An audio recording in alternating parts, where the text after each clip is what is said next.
Live everywhere. Daily Kos Radio on netrootsradio.com presents David Waldman. Kagro in the Morning Show.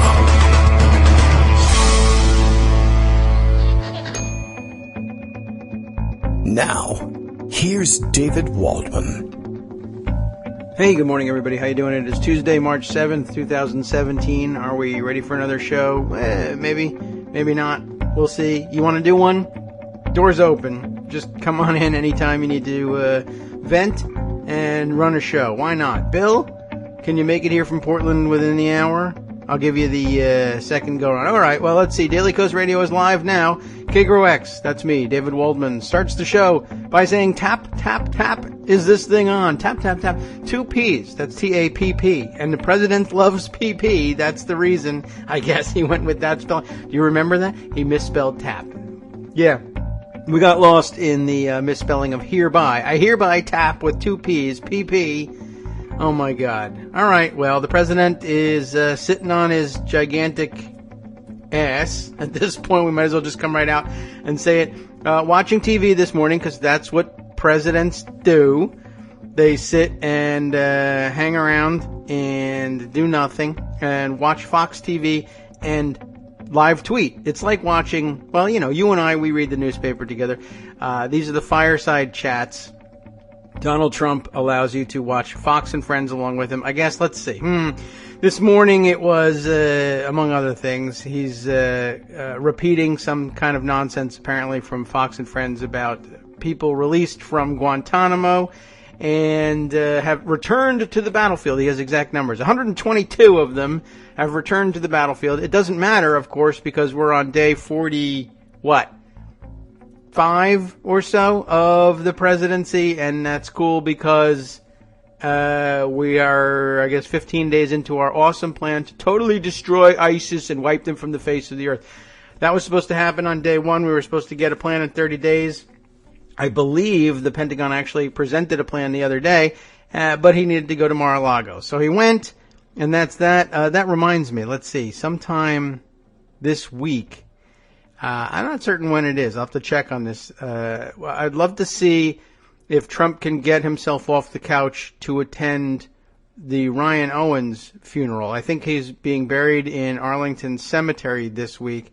I don't know if Trump is going to cross town to go and attend that funeral. That would be something to keep an eye on.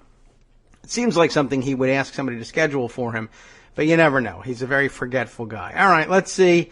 He's got that going on. He's also, we have the Republican Obamacare repeal bill now on the table. No CBO score. I thought that was an interesting approach to take, and pointed out this morning, I believe it was Michael Grunwald tweeting out, you know, the Democrats tied themselves in knots to get a decent CBO score for the Affordable Care Act so that they could hold something up at the very least and say, you know, you might not believe that the Congressional Budget Office is nonpartisan. You might not believe they do a good job in analyzing it. You might think they just cook the books. But we have books. These guys with the we're going to run the government like a business didn't even bother to get, well, I think they tried to get a CBO score, but it sucked. I mean, the bill is garbage, obviously. I don't think there's really that much I can tell you about it besides that, and maybe Joan wants to take a crack at that. Oh, actually, we need to reach out to Joan and check this out. Here's one of the fun things about running an operation. I do not run this operation. I run this operation, but I don't run the Daily Kos operation. Tomorrow, I'm told, you know, I've been following along with the development of the Day Without Women, but not really on top of it. It's not that you can't. I understand you're allowed to follow the developments of it, even if you're not a woman. I got that part. I learned that from the Women's March. But it did sneak up on me how big this thing is getting. And basically, you should just follow me on Twitter, and then you should tweet me in the morning, what did I tweet about last night? Because for some reason, I put these things, once I say it, I put it aside. Sometimes I put a story in Pocket, sometimes not, and then I go and I look at Pocket, and I can't find anything. But by last night, it had reached me, actually not even via Twitter, but my wife came home and said, you know what I heard on the radio is that this women's strike, essentially, which is what it is. It's getting exciting, right? Okay, they're going to have the Day Without Women. And I think tomorrow, I guess it's because March 8th is I don't know what it is. It's like a National Women's Day. This is how up to speed I am on national days of all kinds. I don't know when it's National, Chef Boyardee Raviolio's Day or something important like, half the population day. Anyway, so they have this idea of, let's have the women stay home from work and not, bring their impact on the economy to bear. Don't go to work, but don't take the day off and go shopping either. And we've seen actions like this, of course, the Day Without Immigrants. But this, if it's a day without women, well, that would be on a larger scale. Well, it reached the radio news. You don't have to be a total political junkie that immerses himself in all of the details of these things to have had it reach you on the regular radio news where you would go to find out how's traffic on your way home and what's the weather going to be like.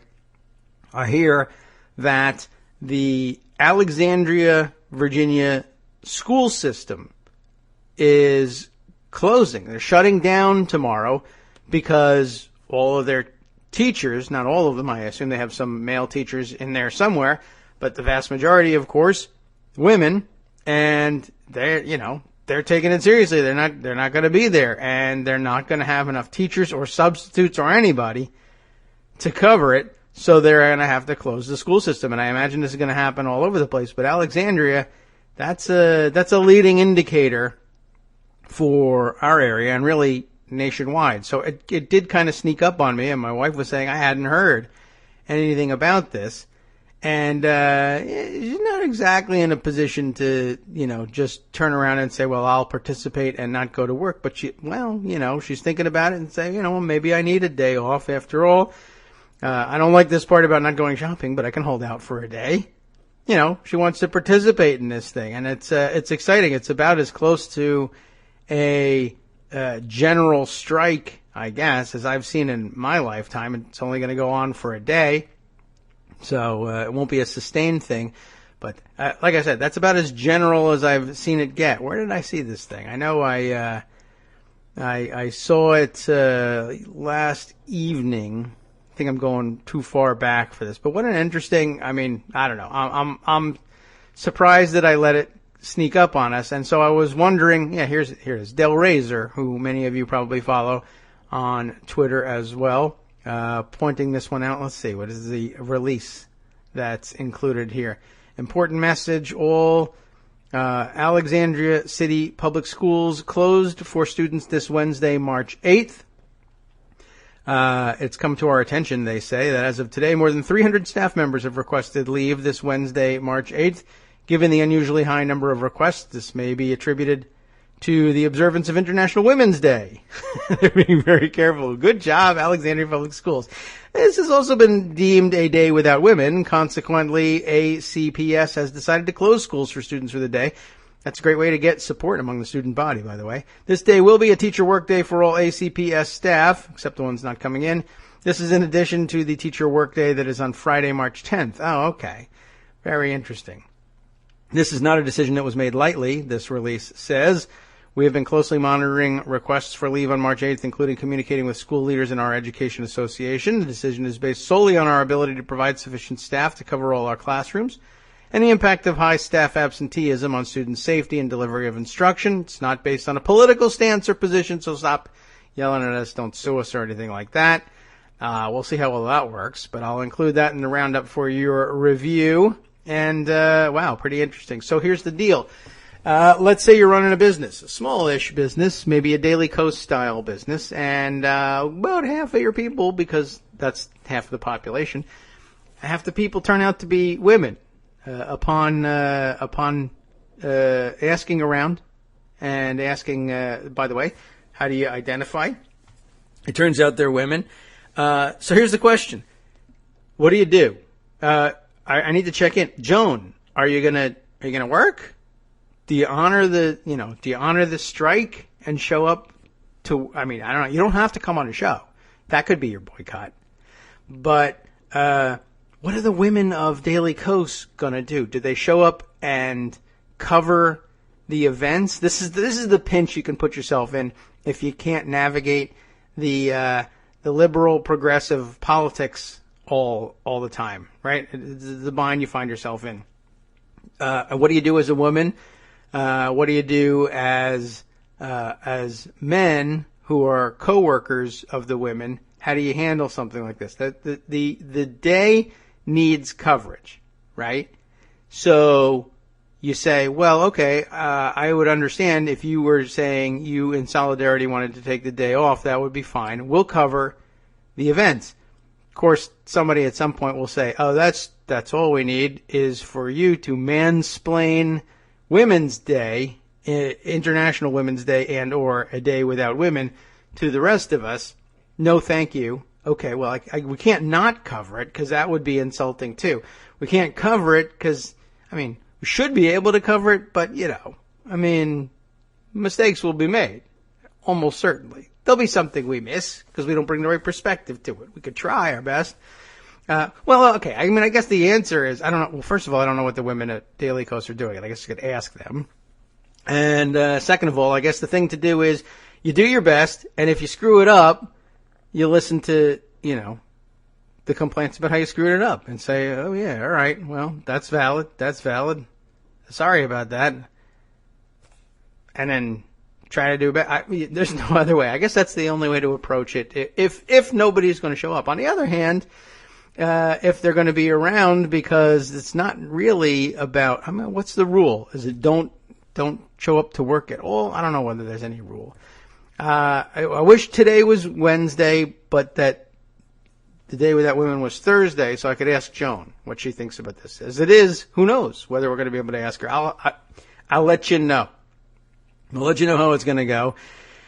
Woo! You can get yourself in trouble with this sort of thing. But how interesting. I'm glad that another action is rising to this level, and I guess it should be pointed out that the two gigantic right hooks, or do we want to say they were left hooks, across the metaphorical face of the Trump administration have been delivered by women in gigantic numbers. I guess we shouldn't count this particular chicken until it hatches tomorrow, but I don't know. It makes me happy. I like the sound of this. All right. Yes, by the way, Blue Eyed in North Carolina says 3/8 is International Women's Day every year. I'm sure that's the case. I just also don't know that. I'll have to cop to that one. It's just not something to keep up. And Karen is upset, sheesh, David, because if women aren't working, we must be shopping. I can't help you with that one. That was my wife's comment was, oh, I can't go shopping. That sucks. She said, what's the point of a day? When she has a day off, she likes to go shopping. That's what she likes to do. Not because she's a woman, but because she likes it. So she wanted to go. But she said, no, I'm not going to do that because that's the point of this day. If I take the day off, I just won't go. It wasn't my idea. I thought all the women were going to go bowling, but I turned out to be wrong because I don't know anything about them. Anyway, let's see. Ricky says, from up in Canada, Ricky the Canuckistani, CBC did a show called The Week Women Went. Are they going to go all week? They're not going to go. Or was that the idea? Like, oh my God, horror story. They took most of the women from a small town on a vacation and left the guys to run the town. Hilarity ensues. That does sound like a good show. I don't find it particularly funny because my wife is usually not around and I run this house, and that's how progressive I am, goddammit. I would do something else if I could. It's just, that's what being a parent is about, and what are you going to do? She has the job that takes her away from the desk and earns all the money, so she gets to go and do all of those things. And I find out how difficult it is to run a house, but I have to do it for years and years and years on end. It's hilarious. It's a great show. You're listening to it. This is it. And it hasn't done anything to cure me of saying that I heard a woman, in particular my wife, say that she would rather be shopping but won't go. So it's no answer for equality just to make me do it, if that's what you were wondering. Okay, let's see. So if we can get Joan here tomorrow, I guess that's a big question mark. And we'll have to have it reviewed by the official committee of women to figure out whether or not it's a plausible use of her time. Can she do progressive resistance work on the Day Without Women, or should all work cease? I mean, after all, why not show men how difficult it would be to resist without women? There hasn't been a men's march or a men's strike, I notice. But, of course, we were invited to the women's march. So, okay, maybe we're covered. But we would like to have her on to go over the details of the GOP health care bill, if you even want to call that. It's just an Affordable Care Act repeal bill. Apparently, even Donald Trump acknowledging this morning that not all of what they want in this bill is in the first pass. Apparently, it's going to be a phased-in sort of situation. And the big applause line from his non-State of the Union address the other night was, yes, we're going to allow insurers to sell insurance across state lines. But the tweet this morning is, yes, we're going to get to that. We're going to get rid of the state lines. They're getting rid of state lines, he says in tweets. So no more states. That's a problem. But we'll get to that in phase 2 or phase 3. It's just not in this particular thing. So bide your time, everybody who was waiting for root and branch repeal of the Obamacare Act. I guess that will take them a while. I wonder why they're not leaving it up to the states who can sell insurance inside of their lines. I guess they decided that was more trouble than it was worth. Let's see, one more on the show from up in Canada. Ricky tells us the woman who ran the local pizza shop didn't go because she figured that week would be good for business. So she gets a pass on that one. Oh, of course, it wasn't like a political movement, so it's okay. That's a good idea, though, and probably very true. Pizza will be very popular on a week like that. Also, anybody who works at McDonald's probably was in trouble if they took off. Because why? Because if men are left to their own devices, they don't cook, right? Everybody, just like the shopping. Okay, fine. Everybody finds their own hilarity in all of this. Some people know how to take care of households and cook, even. Boy Scouts learned to cook. Judy knows that. And I'm watching my kids learn to cook and learn to do laundry, all of those fun things that you have to do in order to take care of things. Even if there's no women around, even though they're the only ones who know how to do these things. Yes, I'm painting with it's absolutely, positively true. This show definitely believes that only women do XYZ, whatever it may be. Some people like these things and some people don't. Anyway, let's see. Other fun things that I note this morning via the Twitter feed. Lots of discussion about the Trump budget, such as it is, and various details of it. I don't know how this one jumped out at me, but apparently the Coast Guard on the chopping block, along with many other things, but I guess the Coast Guard taking deep cuts in the proposed Trump version of the budget. I don't think that's going to fly in the congressional version of the budget, which is, of course, the one that controls in the end. But I just thought that was interesting that he would pick out the Coast Guard for reductions when, one, they're military, and I don't know. And I'm sure in the minds of people like Trump, the Coast Guard somehow doesn't count as military because it's not awesome and doesn't have nuclear missiles. I don't really know why people look down on the Coast Guard in the way that they do. But I guess Trump does. He wants to see their funding cut, even though they also, by the way, do a tremendous amount of interdiction that prevents, I don't love it, but sometimes the interdiction actually saves lives. That's the part I like about it. But when you're talking about refugees and undocumented immigrants coming in by sea, it's the Coast Guard's job to interdict there.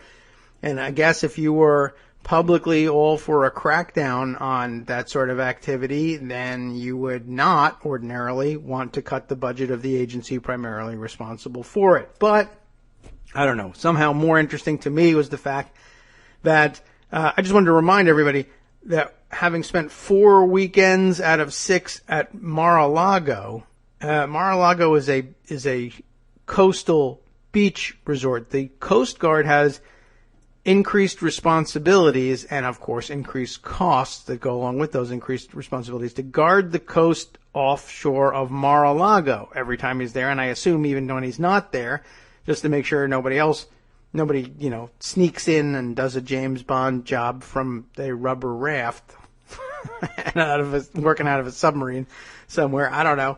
Who knows what threats may exist. And anyway, I imagine that increased their costs tremendously, but he's out to cut them. So they will have no budget to take care of one of the two priorities of the Coast Guard under a Trump administration, guarding the coastline of Mar-a-Lago or picking up refugees or other undocumented immigrants who may be approaching the American shoreline by sea. Oh well. It's all for show anyway, so I guess nothing matters. LOL, YOLO, who cares, right? We're back to that rule. Back to the consideration of the health care bill, as Michael Grunwald pointed out earlier today. I mentioned to you that they'll be bringing their bill to the floor with no CBO score. Add a way to run the government like a business. How much does this cost? I don't know. When are you going to find out? I'm not sure. What's the bottom line then? Are more people going to get insurance? Is it going to cost more? Is it going to cost the government more dollars? Is it going to bust the budget? Not really sure. But it's a good reminder, though, that back when rules mattered, you had to make all kinds of trade-offs in order to get yourself a decent CBO score, so you could go to the public and say, we're doing something that on net increases actual coverage and decreases the federal deficit as well, and we'll cut back on healthcare spending, healthcare outlays by the government. Some of it worked really well, some of it really didn't, but you made an effort to get an honest accounting out there before you voted. Can't do that with this bill, so they're just not gonna. Also pointed out last night, Brian Beutler, I noticed, making mention of the fact that some of what they are looking to do in this bill may create a problem under the Byrd rule if they want to use reconciliation. There are measures included in the bill that they will probably want to shoehorn in under the reconciliation bill so that it can avoid the problem of dealing with the filibuster in the Senate, but which won't, as he puts it, the bill eliminates revenues and cost containment mechanisms, but only partially eliminates benefits. That could create a Byrd problem. He goes on afterwards to say it's not a trivial thing. The Affordable Care Act reduced deficits in the first decade, but it was projected to reduce them substantially more in the second. If the Affordable Care Act repeal authors anticipate it will increase deficits, it seems like it might sunset after 10 years under reconciliation rules. No? Not sure, of course, about that, but the good news is it can be considered a job creation measure because it can create jobs in the parliamentarian's office over in the Senate. If there is a Byrd rule problem with it, and the parliamentarian tells them so honestly, they might decide now's the time to start a search for a brand new parliamentarian who will help them out just a little bit when it comes to getting this thing through Congress. Wow. Let's see. What other things? I mean, man, I said this morning, I don't have in front of me, but I ought to open up this morning's post. But I knew that this Tuesday was going to be like pretty much every other Tuesday, bouncing between the craziness coming out this morning and all the things we didn't get to yesterday. Let's see should we do it like speed round? It makes it difficult when it comes to putting out the links to Scott. It makes Scott's job harder, I think. Well, it makes it the material more voluminous. I don't know whether that makes the job easier or harder. Scott, you'll have to tell me. Unless you're taking tomorrow off in solidarity with the Day Without Women. That's an interesting question too, right? For the Women's March, of course, men were invited to participate in the Women's March. But are men, and I mean, would it defeat the purpose if men in solidarity also didn't show up? Or is the idea supposed to be, this is actually how big the size of the hole would be if you removed women from your lives, and we don't want it exaggerated in any way? Well, I don't know. I think it's going to be impactful, and that's the key thing. So, I don't know. I can stop speculating about it. I'm interested to see how it'll come out tomorrow. I might have to leave the house just to go and see. 90% of my day is spent without women as it is, so I'm not sure I would notice unless I get out there and take a look. It will be interesting. I'm amazed about the school closure. That's really something. I wasn't expecting that one. All right, let's see. One of the things that we didn't get to yesterday, and we've hinted at for a long time, and I think I have pointed it out to you in terms of recommended reading sometimes for the weekends, was, let's see, there was this original raft of stories about how Cambridge Analytica, you remember them? And it's important to remember that that's first of all, to point out, that's the psychographics company, the big data guys that the Trump campaign claimed to be using in order to do their voter targeting. And there were all kinds of really rather outlandish claims about how specifically they were able to target voters given publicly available data, and that they were working some kind of black magic, basically, and building some sort of almost artificial intelligence level data analysis that allowed them to do wonders with the information they had. And the post-election story was supposed to be what else other than this kind of miraculous magic could have accounted for the amazing upset win from the Trump camp. It certainly set the stage for being, for believing in snake oil. I mean, after all, I don't know whether snake oil works, but this thing happened. There must be a reason. And if you weren't inclined to believe that, I don't know, any one of the many theories then out there about why Trump won, and believe me, we were all sick of getting theories about why Trump won, then I guess you could point to this one. But then there was a second wave of stories, and that one seems to be winning more people over these days, that really these guys were full of it and didn't do anything like what they claim they were doing. And that fits a narrative, to be sure, especially when you begin to realize the structure of Cambridge Analytica, the corporate structure. Once again, it turns out that at bottom, it's another one of these miracle projects that somehow super political genius Steve Bannon put together or brought to the fore, or brought to everyone's attention, and was a big believer in, and in fact a big investor in, but that turned out, one, not to be doing what it said it was doing, two, not to be doing anything in particular at all, and three, somehow was crediting him with enormous political skills, but was really actually just a mega PR effort paid for at bottom by the Mercer family. I mean, his Clinton cash book and movie that somehow convinced the New York Times to serialize their stupid claims and put that, commit their front pages to this stupid story that became a media obsession all across the country, and many people would say had a huge part in delivering an electoral loss for Hillary Clinton, if not a win for Trump. That turns out to have been run largely by Steve Bannon. So political genius, right? Maybe, except really if all you're trying to do is spread a narrative, you're a genius if you can do it without any budget, and you can just, through the force of your argument or the contacts that you have or who knows what, just convinced the whole country to start talking about it.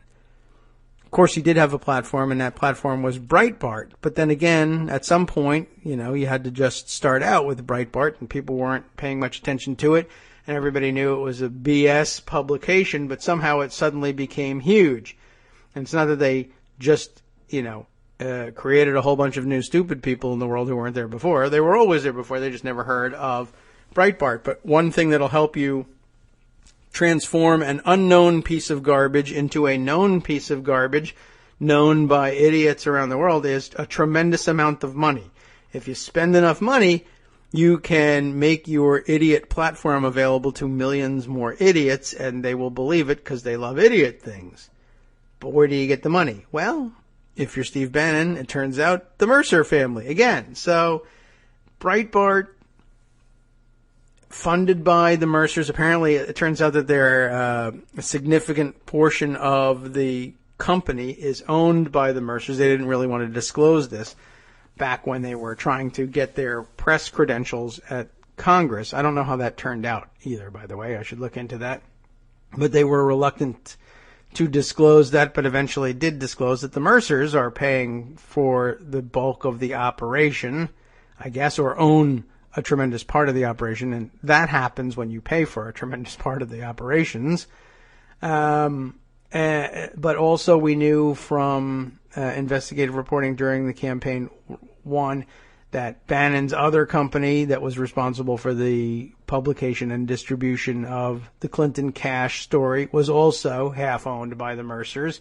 And the big, awesome data analysis firm that was doing all the supposed magic, likewise, same, funded largely by the Mercers, big ownership stake in it for Bannon, which was funded by, pass-throughs from the Mercers.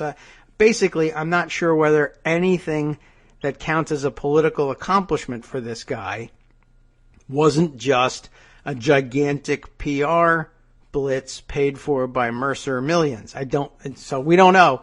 I mean, hopefully he's a complete empty suit like we'd like to think he is, even though we also like to think he's an evil genius. Maybe things will collapse a lot faster. Anyway, I mentioned to you that there was this second wave of stories.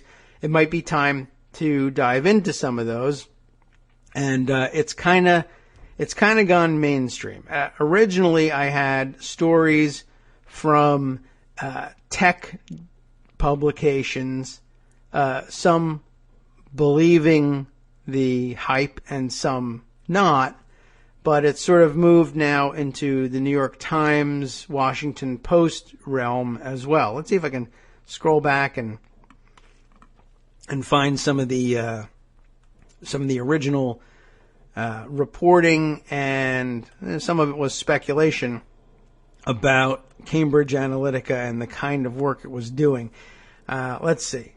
There was some pro Cambridge Analytica stuff also that got passed on to me by listeners, as well as they came out around the first time as, maybe the first couple reports about this stuff maybe not being all it was cracked up to be. The first round of things, I think we did go through the first round of stories about, they really are working out a fantastic program here, and it could be something to watch and or be afraid of. Let's see, I think this was the first of the mainstream-ish media hints that it might not be all it's cracked up to be. BuzzFeed. Not terribly surprising that they would be out front on this one. And I recommended this article to you at some time in the past, but we should probably dive into it a little bit. Set up the mainstream, the truly mainstream media, traditional mainstream media on this. The truth about the Trump data team that people are freaking out about. That was Kendall Taggart's piece on Cambridge Analytica and BuzzFeed back on February 16th. And this one I mentioned to you. I know we read the first couple paragraphs. Did we go all the way through this? I doubt it. Let's see. I'm trying to skim through. How much of this did we deal with this one? You remember this one that started this way? Last December, a Swiss publication called Das Magazin credited an obscure consulting firm that advised Donald Trump's campaign with having turned the world upside down on Election Day. I was impressed with the fantastically creative name Das Magazine. That is a good one. The Swiss are very literal people, it turns out. Anyway, the article was an underground sensation in German, a bootleg translation, and then on Vice, raising concerns that the company, Cambridge Analytica, used sophisticated psychological tools to manipulate unwitting American voters. It was more than just data dicing and slicing. It was about targeting and the way you could tailor stories on outlets like Breitbart, which we used to call fake news outlets, but the term ended up very purposefully getting overused and flooded by the Trump camp in an attempt to take the term away from us. But it's still the best description of what goes on at Breitbart. But to be able to use their psychological profiling to tell Breitbart exactly how they could write stories to persuade the greatest number of susceptible dumb people. And it was a little bit dangerous. Readers shared that article, it turns out, more than 350,000 times, according to analytics service BuzzSumo. You probably remember that being brought up, too. With it, conspiracy theories gave the firm almost unlimited power to control our lives with what one critic called weaponized AI propaganda machine. This does all ring a bell. And they were the first hint that something wasn't what was being promised here, and that maybe it would turn out to be snake oil after all. The first answers to that hint that I got sent to me came in, let me see, I'll scroll up here, from one of the listeners who sent me, and I think I thought I had put together some notes here about where exactly these had come from. But let's see. I had two pieces here shared with me. One from Hacker Moon, right? I had HackerNoon.com, and I had no idea about the background of that publication. Did Donald Trump use artificial intelligence to win the election? It wasn't regular intelligence, I can tell you that. And then a piece from Scout.ai, the rise of the weaponized AI propaganda machine. These two pieces really seemed to make the argument that Cambridge Analytica and others like them were doing something real and solid and making a tremendous difference. So I don't know, I mean, does it pay to do a both sides kind of a thing? Which of these two pieces will help us understand things quickly and easily? Any of them? Let's see. We'll take a look. Here, the Hacker Noon piece here. Trent Lipinski is the writer. Did Donald Trump use artificial intelligence to win the election? The answer might surprise you. I guess I better find out what his answer is before we decide which side this piece comes down on. According to Scout.ai, okay, so that's interesting. So maybe I can save time by reading this piece because it cites the Scout.ai, a publication of journalists, professors, and science fiction authors. The answer is a resounding yes. It is even possible that Donald Trump, he says, used data analytics to determine which cities and states to visit, as well as commanded his own personal botnet army, that much we think is true, that outnumbered Hillary Clinton's 5-1. Naturally, I was skeptical of everything this article claims. I even slept on this story before hitting publish. We may be saving some time here after all. Let's see. I've since looked into their claims, and they appear to be telling the truth about the technology and people involved. What is unknown is the extent and success of what Trump and his team accomplished. But given the fact Trump won the election, it is entirely possible these technologies could have been a deciding factor. Not a resounding answer, but okay. He said it was resounding. Didn't he say resounding? He did say resounding. I don't know. It's not resounding with me. I've since looked into their claims, and they appear to be telling the truth about the technology and people involved. What is unknown is the extent and success of what Trump and his team accomplished, but given the fact that he won, it is entirely possible, right, that these technologies could have been a deciding factor, which means artificial intelligence, machine learning, echo chambers, and weaponized propaganda just influenced the election. not the Russians. Well, we'll see. Steve Bannon, he says, let me explain. Steve Bannon is on the board of directors of a privately held company out of London called Cambridge Analytica.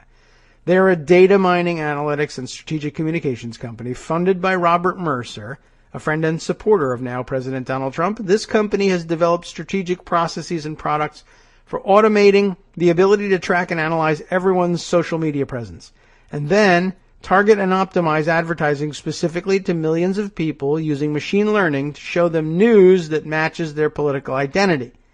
They are then able to use the engagement data to geographically see where Trump could potentially persuade people to vote for him, especially in swing states. Or just poison the well and persuade people to not vote for Hillary Clinton. In other words, Steve Bannon and company figured out that social networks such as Twitter and Facebook put everyone into echo chambers, which I wrote about the night of the election, and realized they could use that to their advantage to persuade the masses into voting for Donald Trump. By using machine learning, which enables computers to learn without being programmed, they were able to develop software to analyze everyone's personalities based on purchased data and Facebook. They then used that analysis to display specifically tailored ads, or quote-unquote news, on Facebook and other websites, sometimes following users across the internet, showing these users dark posts that only that person saw. By doing this, they could significantly optimize engagement and target people they knew statistically had a high probability of becoming a Trump supporter. They could also target Hillary Clinton supporters and potentially persuade them not to vote. Those who did not engage, Bannon and company then knew to ignore and no longer pursue, saving time and money. Those who did engage were put into new echo chambers controlled by Steve Bannon and Cambridge Analytica. By continuing to advertise to them what the machine learning software determined they wanted to read, they were able to persuade people to vote for Donald Trump who may not normally have voted, or perhaps discourage people from voting for Hillary. If all of this is true, Steve Bannon essentially used Silicon Valley's own means of social engineering, echo chambers, and monetization strategies against those companies and Hillary Clinton to persuade Twitter and Facebook users to vote for Donald Trump instead, only spending a fraction of what Hillary spent and with much greater efficiency and accuracy. Is it true? We're not sure. But we'll go on. The robots are here, he says. In addition, this article claims, that would be the Scout AI article, that Trump also had his own army on social media, similar to David Brock's Correct the Record, which was spreading propaganda for Hillary Clinton. However, instead of having paid human trolls doing their dirty work like CTR, are they trolls? I don't know. Maybe some people think so. But who didn't actually believe what they were being paid to write about? Trump used intelligent robots and leveraged existing social media botnets, who also didn't really believe what they were not being paid to write about because they don't believe anything. This way, I had to add that part. He somehow left that out. This way, Trump, Bannon, and his team were able to control the exact messages and narratives they wanted to send and amplify anything that fit their narrative. It's even possible they paid to use existing Russian or Ukrainian botnets that they purchased or leased from stateless rogue hackers, which is consistent with the Russian hacking narrative, but a completely new way of looking at the evidence. And that's certainly very interesting. They didn't even necessarily have to create the content, merely amplify anything that supported an idea or concept that they liked that would either influence people to vote for Donald Trump or persuade them not to vote for Hillary Clinton. It probably didn't hurt that Bannon was able to leverage his position with Breitbart News as well. No, not at all. They didn't have to generate the content, but they could anytime they needed some. And they could tailor it to read exactly as they wished. It would not surprise me if my own article from election night, which received over 9 million reads, he's very happy about that, in the days after the election, benefited from being retweeted and promoted by this Trump botnet. I was promoting the story heavily on Twitter using hashtags and keywords bots were potentially amplifying. I don't believe my reads or views were faked because most of my traffic came from Facebook and Twitter, and I was also the top story on Medium for a few days. However, it is still possible the story was amplified by these bots, causing real people to actually read my article and even follow me. The intention of Trump's botnet was actual human engagement as compared to Hillary's CTR spam-like techniques. The article gained so much traction so quickly that even one of Trump's advisors read it. And here he embeds a tweet. I guess, is that supposed to convince me of it? Trump's first member is the name of the Twitter user, tweeting to Trent Lipinski. I work at Trump Tower and read your article on Medium. You seem to be one of the only Democrats who, quote, get it. Join us, my friend. That seems pretty bawdy, if you ask me. Well, I can't prove any of this. The fact is that the fact that it's even a possibility is both equally exciting and frightening. While it's possible my article really did spread organically and was not amplified by a Trump robot army, the possibility that I may have accidentally tapped into something few people knew existed is something out of a science fiction novel. The even scarier thing about all this technology is outlined in the technology that's outlined in the article does in fact exist, and everything I've proposed is technologically possible and is exactly what Cambridge Analytica claims they can do. Okay, that is scary, but what about the claims that they're making? What if they're not true? Or what if that technology isn't exactly as described? The second or perhaps third wave of articles brought us to that possibility. Let me see. I'll scroll up a little bit more and find the beginning of that second wave. Where did that begin? There's an awful lot in here. It's amazing. Let's see. Almost there. I'm pretty sure. Okay. Let's see. We're almost there. Boy, this is annoying. There's a lot here. All right. Come on now. Every article looks the same at this point. All right. Here we go. I think we're finally back now into that area here. Okay. It was the New York Times, the first one or the second one? I think there was something just a little bit before that, and I somehow missed it. But, wow, this is rather annoying. Okay. At any rate, there was very recently, as I mentioned, some more skeptical reporting on this idea that Cambridge Analytica was doing something very nearly magical with their data. And for some reason, what I thought was the first of the approaches on this is not. So let's jump over here to the New York Times piece, I think from yesterday, and I mentioned this on the air yesterday. Data firm, the headline on this thing has changed once or twice. I think I read yesterday's headline, and the new headline now reads, on the Nicholas Confessori piece with Danny Hakim, data firm says secret sauce aided Trump. Many scoff at that. Secret sauce, of course, will catch the ears of Armando, who thinks all polling data essentially works on secret sauce. So we'll see. Let's take a look at the article, illustrated by another sort of presentation being given here by Alexander Nix, the chief executive of Cambridge Analytica, as most of these articles are. They have very impressive looking charts behind him for any presentation. So you get the wonk take from the visual. Standing before political and business leaders in New York last fall, Alexander Nix promised a revolution. Many companies compete in the market for political micro-targeting, using huge data sets and sophisticated software to identify and persuade voters. But Mr. Nix's little-known firm, Cambridge Analytica, claimed to have developed something unique, psychographic profiles that could predict the personality and hidden political leanings of every American adult. That's certainly what we heard about earlier on in all of this. Of the two candidates left in the election, one of them is using these technologies, Mr. Nix said, referring to Donald Trump.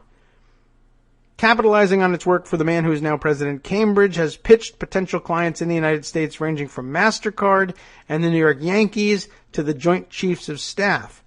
Ahead of this year's elections in Europe, Mr. Nix is promoting the 4-year-old United States-based company abroad, too. I thought it was London-based. It's all hanky with these guys. Cambridge Analytica's rise has rattled some of President Trump's critics and privacy advocates who warn of a blizzard of high-tech, Facebook-optimized propaganda aimed at the American public, controlled by the people behind the alt-right hub Breitbart News. That sums up the worries, I think. Cambridge is principally owned by the billionaire Robert Mercer, a Trump backer and investor in Breitbart. Stephen K. Bannon, the former Breitbart chairman, who is Mr. Trump's senior White House counselor, served until last summer as vice president of Cambridge's board. But a dozen Republican consultants and former Trump campaign aides, along with current and former Cambridge employees, say the company's ability to exploit personality profiles, our secret sauce, Mr. Nix once called it, is exaggerated. I'll take a pause here to, we'll put this out there. Former employees or competitors to Cambridge Analytica in that market are likely, of course, to want to downplay their abilities relative to their own abilities for commercial reasons. On the other hand, Cambridge and others like them are likely to want to hype their abilities for their own commercial reasons as well. The nexus of it that really kind of worries me a little bit is how much of it is fakery and how much of the fakery depends on the ability of having a close associate with a financial interest in Cambridge Analytica having access to the editorial process of Breitbart News. In other words, if you can generate fake news with in a way and with a precision that convinces that you've already proven can convince a massive number of voters and a vast swath of the public of basically whatever you want to tell them.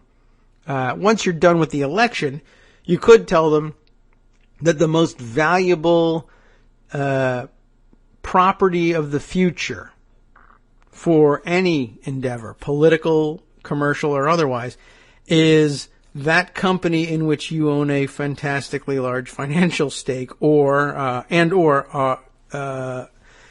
is owned by someone that you owe a tremendous amount of something, money or anything else, to as well. So you do this big favor. If you own a fake news outlet that's read and believed by millions, and you use it to tell people that Cambridge Analytica is a bunch of geniuses who should immediately be approached by every corporate client in the world and paid millions and millions of dollars, that's a pretty good scam all by itself.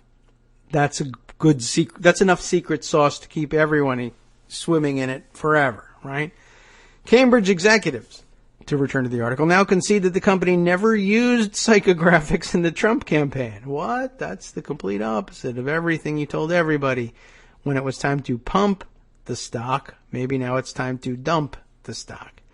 So, they never used psychographics in the Trump campaign at all. The technology, prominently featured in the firm's sales materials and in media reports that cast Cambridge as a master of the dark campaign arts, remain unproved, according to former employees and Republicans familiar with the firm's work. They've got a lot of really smart people, said Brent Seaborn, managing partner of Target Point, a rival business that also provided voter data to the Trump campaign. But it's not as easy as it looks to transition from being excellent at one thing and bringing it into politics. I think there's a big question about whether we think psychographic profiling even works. At stake are not merely bragging rights, but also an emerging science that many believe could reshape American politics and commerce. Big data companies already know your age, income, favorite cereal, and when you last voted, but the company that can perfect psychological targeting could offer far more potent tools, the ability to manipulate behavior by understanding how someone thinks and what he or she fears. A voter deemed neurotic might be shown a gun rights commercial featuring burglars breaking into a home rather than a defense of the Second Amendment. Political ads warning of the dangers posed by the Islamic State could be targeted directly at voters prone to anxiety rather than wasted on those identified as optimistic. You can do things that you would not have dreamt of before, said Alexander Polonsky, chief data scientist at Bloom, a consulting firm that offers emotion analysis, as they call it, of social networks and has worked with the center-right Republican Party in France. It goes beyond sharing information, he added. It's sharing the thinking and the feeling behind this information. And that's extremely powerful. Or at least it's extremely good snake oil anyway. Both conservatives and liberals are eager to harness that power. In Washington, some Democratic operatives are scrambling to develop personality profiling capabilities of their own. But even as Cambridge seeks to expand its business among conservative groups, questions about its performance have soured many Republicans in Mr. Trump's orbit.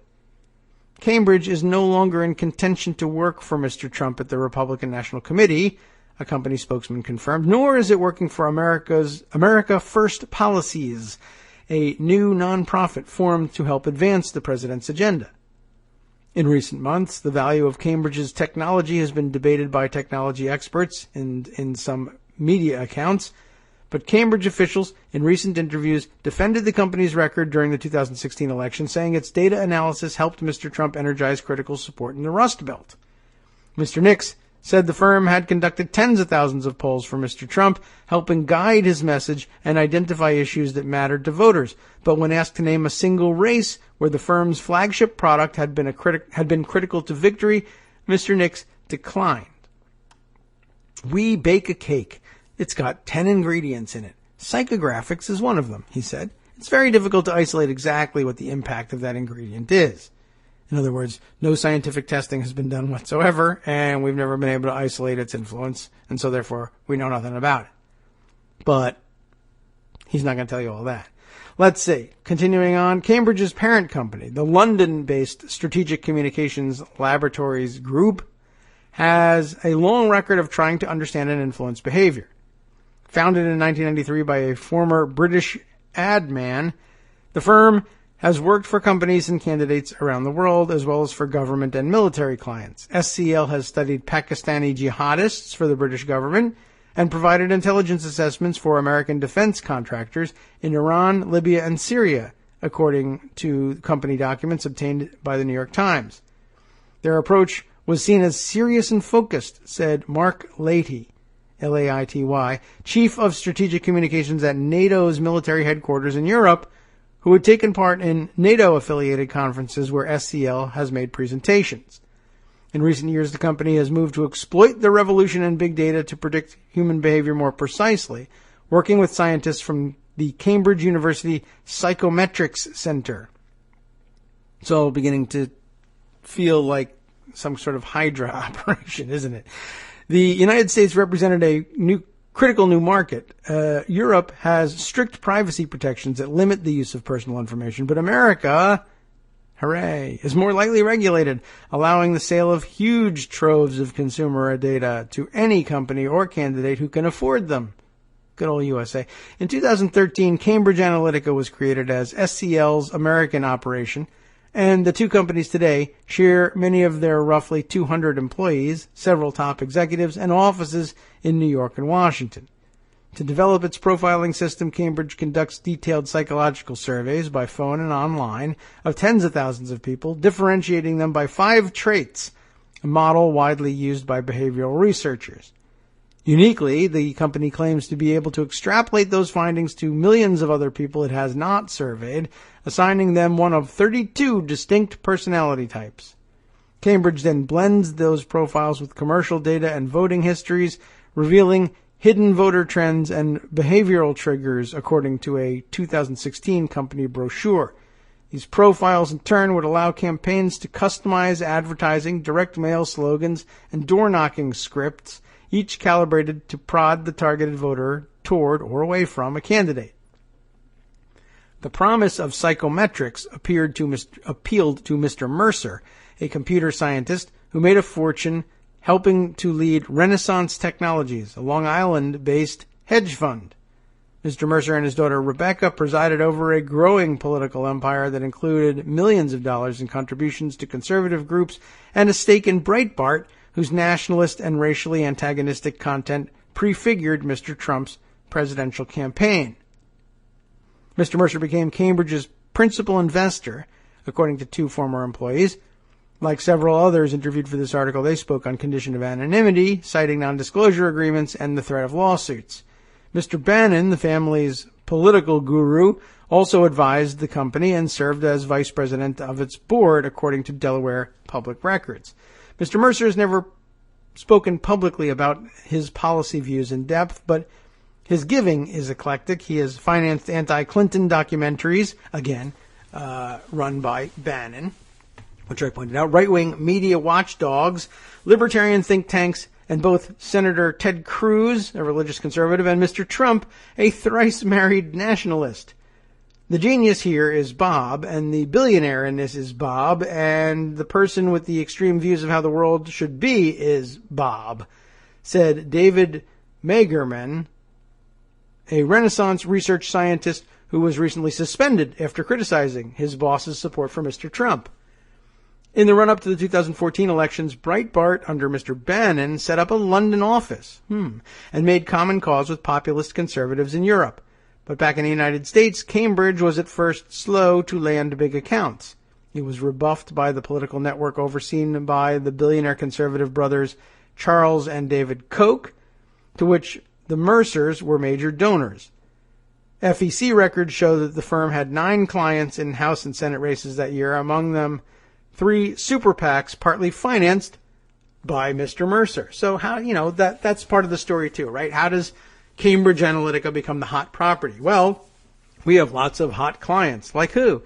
Like, a sprinkling of House and Senate races, but also some super PACs, and everybody was hot on the super PACs. Oh, wow. What kind of funding have these super PACs got? Well, they've each got $1 million or more. That's not actually even a lot of money. But if it's all Mercer's money, basically, you see what happens there? I own half of Cambridge Analytica. I want more clients. Nobody's buying because they're looking and they're saying, well, who do you work with? Who can we use as a reference? Who can we point to say, yes, they're doing it, so we ought to do it too. So he goes out and starts a bunch of super PACs for maybe for some other purpose. But by the way, while you're out there, let's also hire Cambridge Analytica. I'm hiring myself. I started a super PAC and funded it, and I used that money to pay my other company to do psychographics for me so that other people, when they say, I don't know, sounds intriguing, but is anybody else using it? Yeah, sure. These 3 super PACs. Okay, I'm in too. Another kind of vertical integration in all of this. It's just, I find it very interesting, and I hope you would too. As the 2016 presidential race began, Cambridge landed a marquee political client, Mr. Cruz, the Texas senator. Mr. Mercer seeded a super PAC with $11 million to support him. Cambridge had a talented salesman in Mr. Nix, an Eton-educated SCL director chosen to lead the American effort. Among colleagues, his skills at cajoling clients are legendary. At an office party at a London dog track in the summer of 2015, one young employee offered an affectionate toast. He is so smooth, he'll rub shoulders with politicians and their campaigns, the employee joked, according to a video of the event posted on YouTube, and in their face, tell them he's going to rip them off. But Cambridge's psychographic models proved unreliable in the Cruz presidential campaign, according to Rick Tyler, a former Cruz aide, and another consultant involved in the campaign. In one early test, more than half the Oklahoma voters whom Cambridge had identified as Cruz supporters actually favored other candidates. The campaign stopped using Cambridge's data entirely after the South Carolina primary. When they were hired, from the outset, it didn't strike me that they had a wide breadth of experience in the American political landscape, Mr. Tyler said. Ms. Mercer and Mr. Bannon were aggressive advocates for Cambridge. When the campaign disputed a $2.5 million invoice, they lit into Mr. Cruz's senior campaign team during a conference call, according to the consultant. Cambridge Analytica, Ms. Mercer and Mr. Bannon claimed, was the only thing keeping Mr. Cruz afloat. The company declined to comment on the exchange, as did a personal spokeswoman for Mr. Bannon and the Mercers. After the Cruz campaign flamed out, Mr. Nix persuaded Mr. Trump's digital director, Brad Parscale, remember that name, to try out the firm. Its data products were considered for Mr. Trump's critical get-out-the-vote operation. But tests showed Cambridge's data and models were slightly less effective than the existing Republican National Committee system, according to 3 former Trump campaign aides.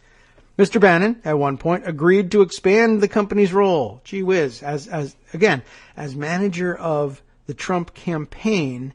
he decides we should expand the role of this consulting firm on whose board I sit, and which is principally owned by the people who are actually paying my salary, since I so gallantly declined to take one from the Trump campaign. Remember that. So Bannon agrees to expand the company's role, according to aides, authorizing Cambridge to oversee a $5 million purchase of television ads. But after some of them appeared on cable channels in Washington, D.C., hardly an election background, Cambridge's involvement in television targeting ended. In post-election conversations with potential clients, Cambridge has promoted itself as the brains behind Mr. Trump's upset victory. One brochure circulated to clients this year, which details Cambridge's expertise in behavioral targeting, also calls the company's pivotal role in electing Mr. Trump its biggest success politically in the United States. Trump aides, though, said Cambridge had played a relatively modest role, providing personnel who worked alongside other analytics vendors on some early digital advertising and using conventional micro-targeting techniques. Later in the campaign, Cambridge also helped set up Mr. Trump's polling operation and build turnout models used to guide the candidate's spending and travel schedule. None of those efforts involved psychographics. In some recent public settings, Cambridge executives have acknowledged that. I don't want to break your heart. We didn't actually do any psychographics with the Trump campaign. Matt Oskowski, Cambridge's head of product, said at a post-election panel hosted by Google in December. The firm's claims about its client base have also shifted. As recently as October, the firm said it had 50 clients in the 2016 election, but a company spokesman said federal elections records showing just a dozen were correct. The spokesman also said neither Cambridge nor SCL had done any work, paid or unpaid, with the pro-Brexit Leave.eu campaign last year, although Mr. Nix once claimed that Cambridge had helped supercharge Leave.eu's social media campaign. British authorities are now investigating the company's exact role with Leave.eu and whether Cambridge's techniques violated British and European privacy laws.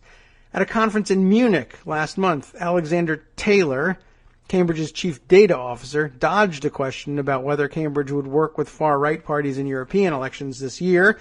He also played down the role of psychological profiling in the company's work, much of which, Mr. Taylor suggested, is still based on traditional data analytics and marketing. It's not about being sinister, Mr. Taylor said. It's not about tricking people into voting for a candidate who they wouldn't otherwise support. It's just about making marketing more efficient.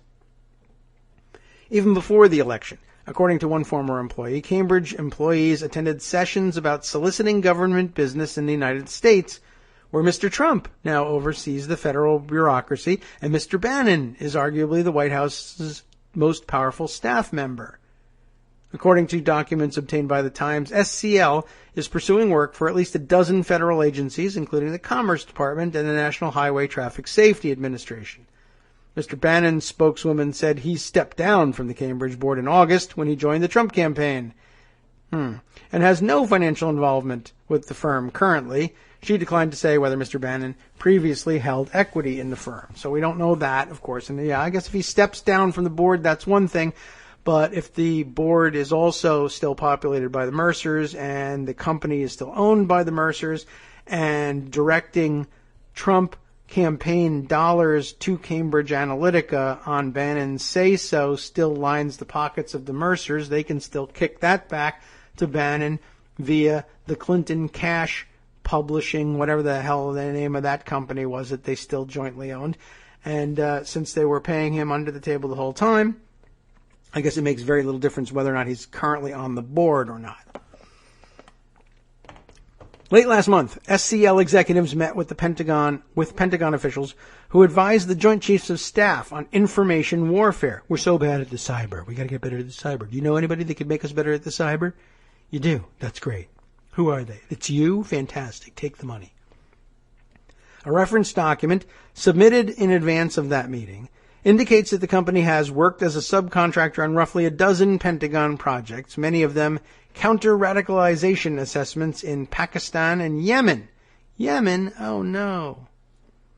Such intelligence work, I should say, is the bread and butter of SCL's government contracting in other countries, and the firm's experience in trying to influence Muslim sentiment abroad dovetails with Mr. Trump and Mr. Bannon's focus on combating the Islamic State. It's their secret plan. I have a secret plan to pay Bannon to totally destroy ISIS. And absent that, we'll have the Pentagon do it. But the Pentagon will also pay Cambridge Analytica for a great idea about how to do it. Sounds lucrative.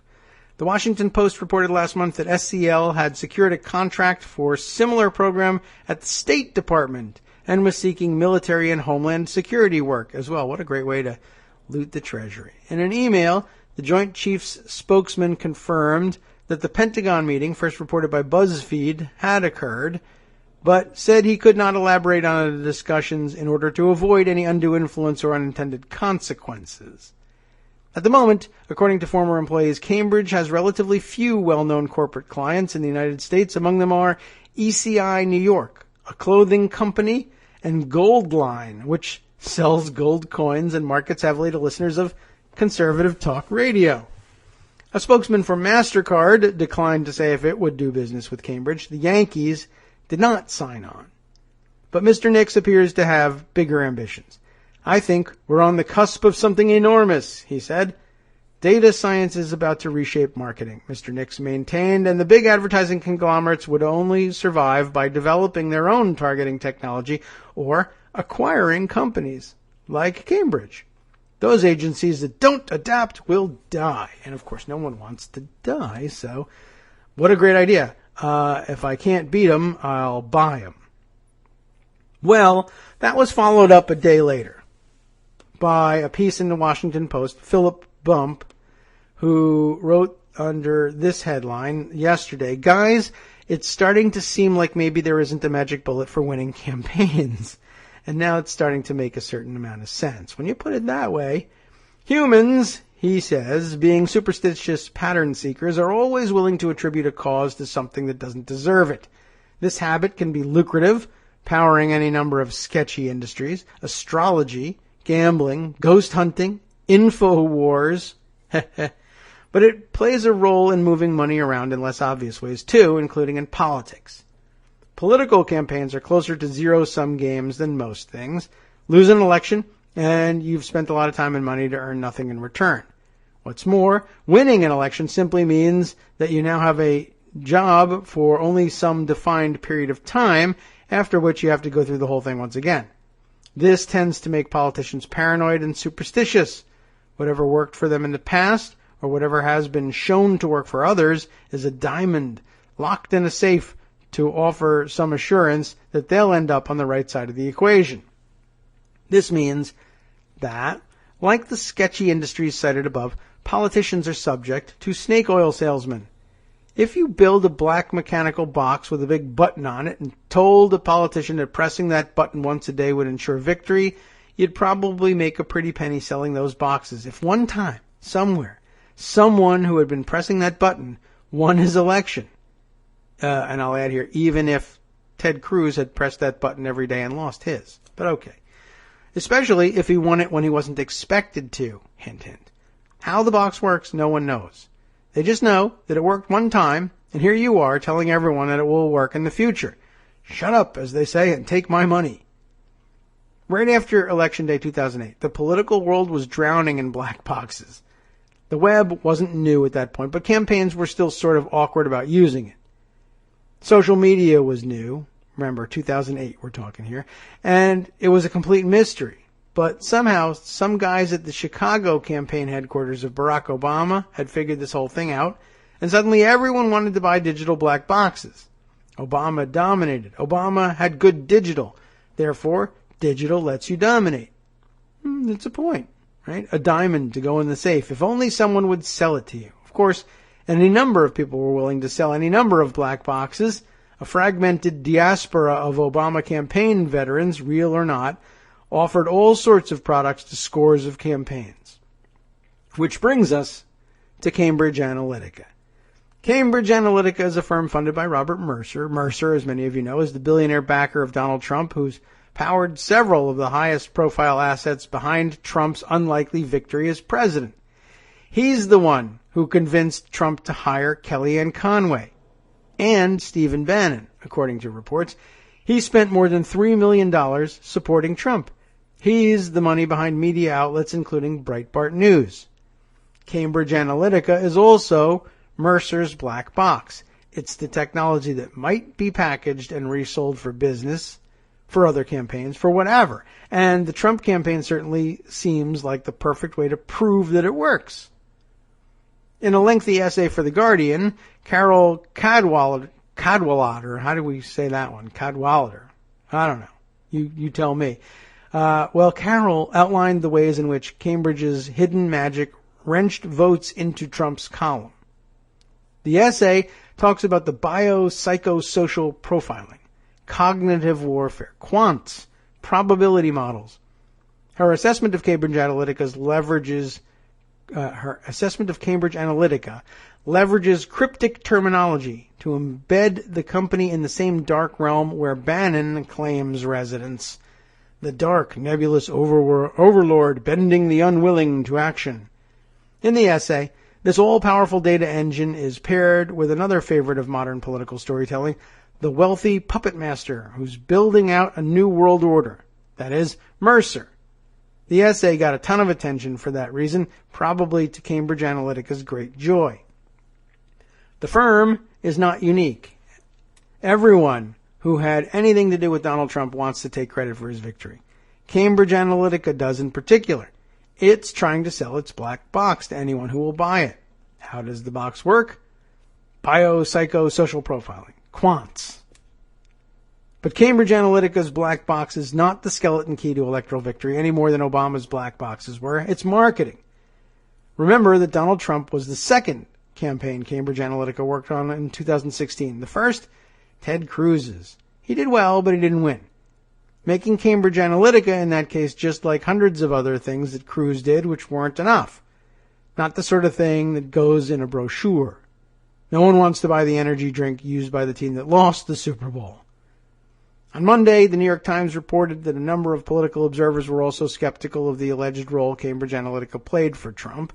Some of this is rival black box vendors throwing shade, certainly, but the Times also spoke to many company employees. Cambridge executives now concede that the company never used psychographics in the Trump campaign. The Times' Nick Confiscori and Danny Hakim write. We just read it, of course. This portrait of a firm that had cracked the digital undercurrent of psychological manipulation in service of a billionaire Sauron was wrong. It's not clear the extent to which Cambridge Analytica made the difference for Trump at all. So much for the black box. Where Mercer was successful in his efforts for Trump lay elsewhere. Analysis from the Columbia Journalism Review found that it was Breitbart that played an outsized role in driving attention among conservatives last year. A right-wing media network anchored around Breitbart developed as a distinct and insulated media system, a group of analysts wrote, using social media as a backbone to transmit a hyper-partisan perspective to the world. That was the winning black box of 2016, an ecosystem that championed Trump in a context that reinforced existing support for a candidate, the candidate. The problem for Mercer, it's harder to package and sell that. In the 19th century, hustlers made money by selling fake cures to serious illnesses. That's unfair. To be honest, hustlers do that today. People have always been and continue to be willing to entertain the idea that there's an easy way, a magical, hit the button and watch it happen way of achieving your goals. Those desperate for a particular outcome are more susceptible to this and more willing to embrace anecdotal examples of success. Perhaps some of those black boxes work. But it's worth remembering that the campaign black box economy is not predicated on selling things that work consistently any more than the diet industry is. The story, as in the diet industry, is about people looking for a magical solution where none exists. Oops, well, that's a very different story, isn't it? I don't know which version of it rings most true for you, but I'll tell you this. It was certainly tempting for some time to imagine that they had come up with some sort of universal skeleton key to the minds of voters, even if it was very frightening how they had used it and who they had manipulated with it. But I think in the end, it's a lot easier for me anyway to believe, and maybe I'm wrong, but it's a lot easier for me to believe that the people involved are mostly salesmen and charlatans and are more interested in finding ways to funnel cash into their pockets than anything else.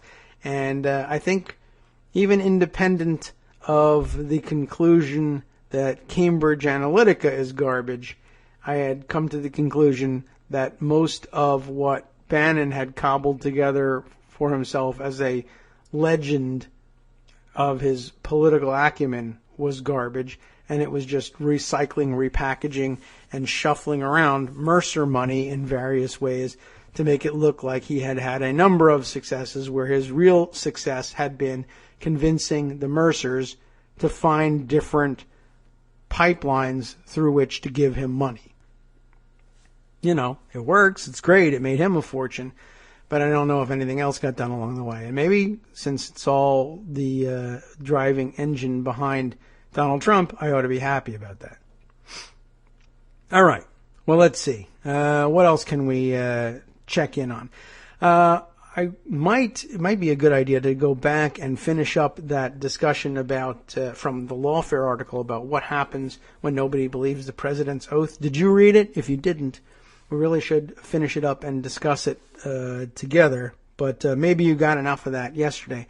But before I turn to that, I'll note a couple other of news items that are burning up the wires. Of course, you will have seen in connection with the release of the Obamacare repeal package, Jason Chaffetz having hit the airwaves with the fantastically endearing statement that low-income Americans under this new bill will have to choose between health care or that new iPhone, I guess, that they had their eye on. See, all you guys with the conspicuous consumption, you're buying gadgetry and garbage and flash instead of making basic investments in your own health care. Of course, that's not something that maybe makes sense to the rest of the world where individual families don't invest in health care at all because we all pool our money and everybody gets the health care.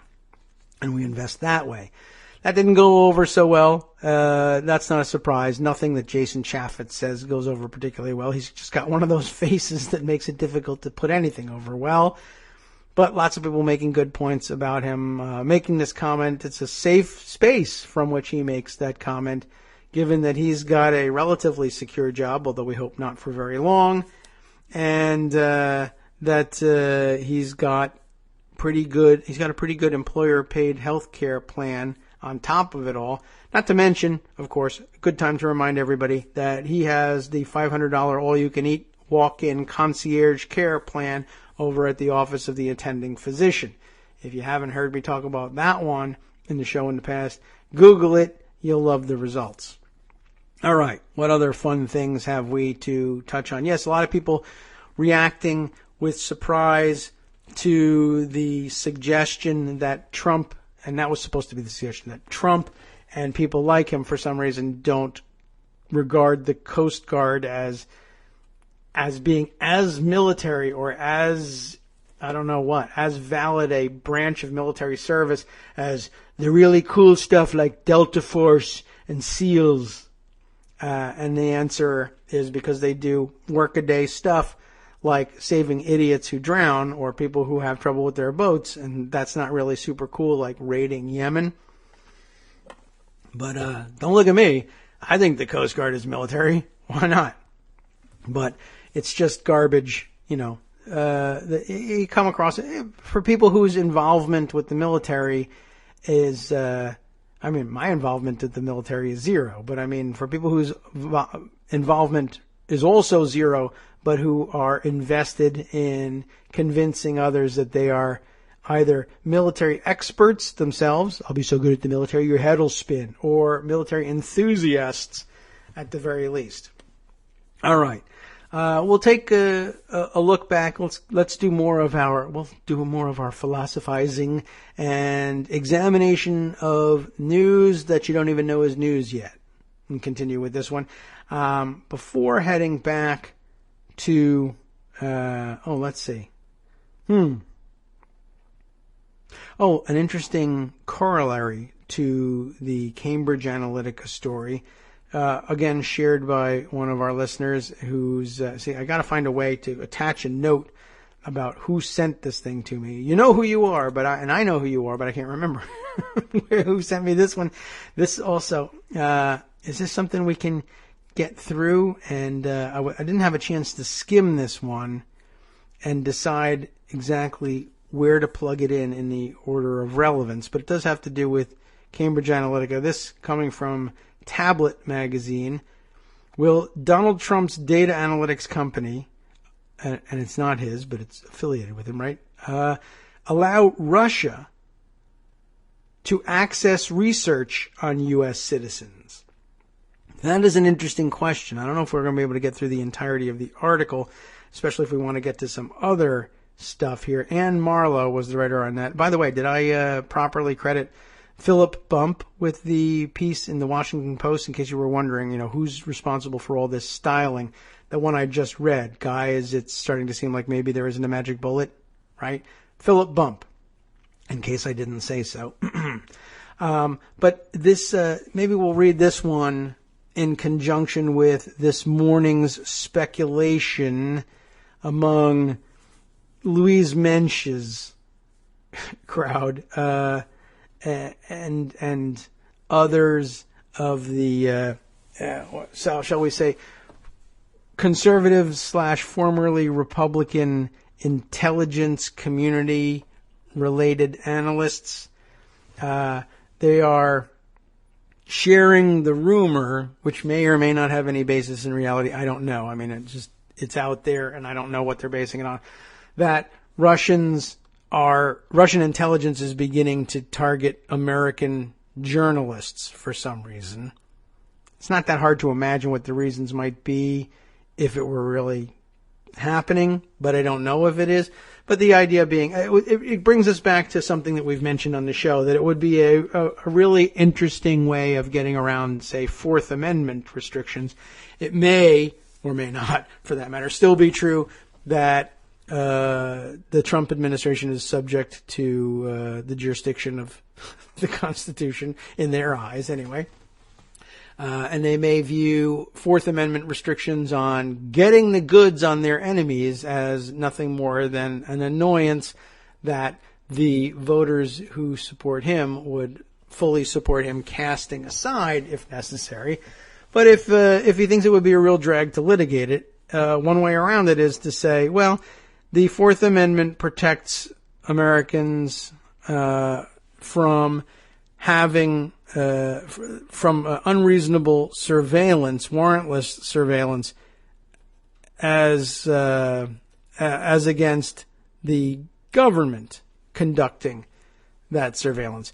It doesn't necessarily offer any sort of protection as against being surveilled by anybody else or having that intelligence gathered by anybody else. And so private sources of intelligence that just happen perhaps to dump their findings on the desks of government actors, it's not entirely clear that you're going to be able to avail yourself of Fourth Amendment protections there. The government didn't conduct the surveillance.